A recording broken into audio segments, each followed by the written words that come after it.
Hi dancers, Rachel Fine here, registered dietitian nutritionist. So I want to talk to you about one of my favorite topics in nutrition.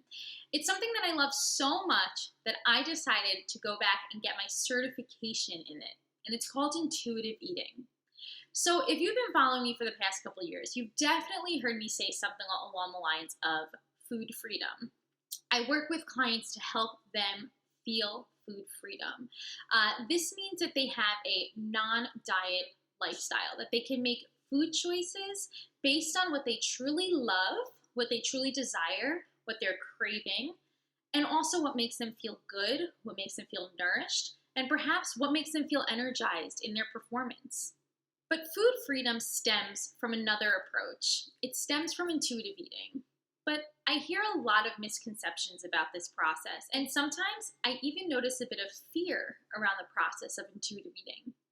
Usually it goes something like this. Rachel, I really understand what you're saying. You're telling me to throw out the restrictions, to give myself permission to enjoy all foods. So I did that. I went to the supermarket and I got all of my favorite foods. I got a whole jar of peanut butter, and I haven't kept peanut butter in my house for 3 years. I got the whole bag of cookies that I just absolutely love. And guess what happened? I got home that night and I ate everything. I ate all the cookies. I ate the whole jar. Rachel, this process isn't for me. I can't trust myself around those foods. Does this sound familiar? Well, this is the exact fear that I'm talking about. The process of intuitive eating doesn't necessarily work like this. When a client comes to me with a long history of restricted food intake, whether that's just from a dieting type of mentality, or maybe as a dancer, maybe they're just striving to really lose weight or achieve their performance, I meet my clients where they are.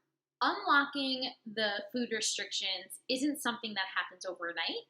This is a journey. This takes years.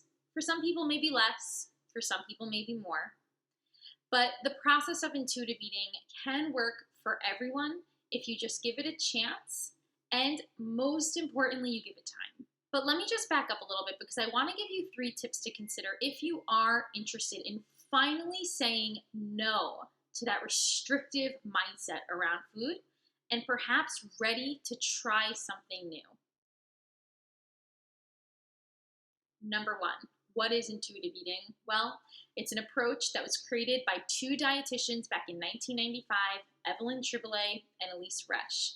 And it's a non-diet approach to living that encompasses 10 principles. It covers everything from rejecting the diet mentality to learning how to rebuild your trust with your intuitive feelings of hunger, fullness, and satisfaction. The process of intuitive eating also talks about exercise. And this can be something that's tough for dancers, because for dancers or for athletes, our exercise is also our career. So being able to find joy in this type of movement is key. And now for most artists, they do have the joy. They have the joy in their dancing. But there could also be some instances where a dancer might feel overwhelmed and anxious over their exercising patterns. So perhaps this involves overtraining, cross-training too much. Perhaps maybe this involves not enough rest in between rehearsals and performances. So dancers can find themselves on an unsustainable road when it comes to their exercise habits. And this process really helps redefine what it is to find joy in our movement, whether that's taking a walk or maybe that's actually performing in a performance. Number 2. Can dancers apply the process of intuitive eating? So this is another big question I get, because dancers are really busy during the day. Well, actually, most people are really busy during the day, and sometimes we don't have time to sit and think about whether we're hungry and what we want to eat. And so the question comes in, can meal planning be part of intuitive eating? And I'm also linking down below, I have an entire blog post that talks about this. But yes, in fact, meal planning can be a huge part and a very helpful tool along the process of finding food freedom. So when I work with clients, I am most often developing a meal plan. course, it's a flexible type of meal plan that really helps to navigate these busy days where we're balancing rehearsals and performances and classes and school and homework. So building a meal plan that entails, and you can watch my other videos, I do talk about how to do this, that entails several meals and snacks a day, talking about timing. This is something that really can benefit a dancer and can 100% be included in this process, or I should say in this journey of becoming an intuitive eater or finding food freedom.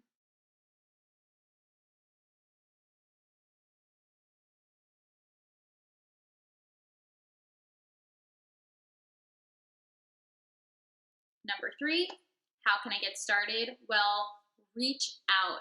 A registered dietitian who is also certified in intuitive eating would be your best bet if wanting to dive into this approach. And like I said, dancers, whether you're pre-professional or professional, or maybe you're just a recreational student, everyone can benefit from a non-diet approach to living. And whether that means you become an intuitive eater, whether that means you find food freedom, however you want to call it, this process can truly help you rebuild your relationship with both food and your body. Now, my last tip that I want to give you is one of my favorite benefits about the approach of intuitive eating, and that's confidence. This approach helps to build autonomy and confidence in your food choices. So again, I'll have a client that comes to me and says, Rachel, I'm so proud. I had the cupcake yesterday. I was craving it. I had it. I satisfied my craving and I moved on. But today, I really want a salad. I'm not doing it from a restrictive place. I know in the past it might have been restrictive. I may not have used dressing on it. But right now, I'm really craving a nourishing salad. That's fine. That's amazing. And that's what this process is actually all about. It teaches you to be confident. If you have confidence in your food choices, you're confident when you're craving a cookie, you're going to have that cookie. Maybe you're craving a nourishing salad or a nourishing sandwich. You're confident that that's what's going to nourish your body, energize your performance, and again, satisfy you. So I just want to leave you with that. Don't be nervous if you do come from a history of restrictive eating and you actually are in the mood for having something like a balanced salad or a bowl of oatmeal, or, these are nourishing foods. And I think sometimes this is one of those misconceptions with intuitive eating, that it only focuses on those more indulgent or play type of foods. And it doesn't. It really teaches you how to build confidence around all of your food choices. And when you are making your food choices, making them based on past experiences of things that have really made you feel good and made you feel energized, whether that's in your performance or whether maybe that's just with your own personal happiness. So check out the blog post that I have linked below. I give you a bunch more tips about this approach of intuitive eating. I'll talk to you more about how I work with my clients to get them on that road towards food freedom.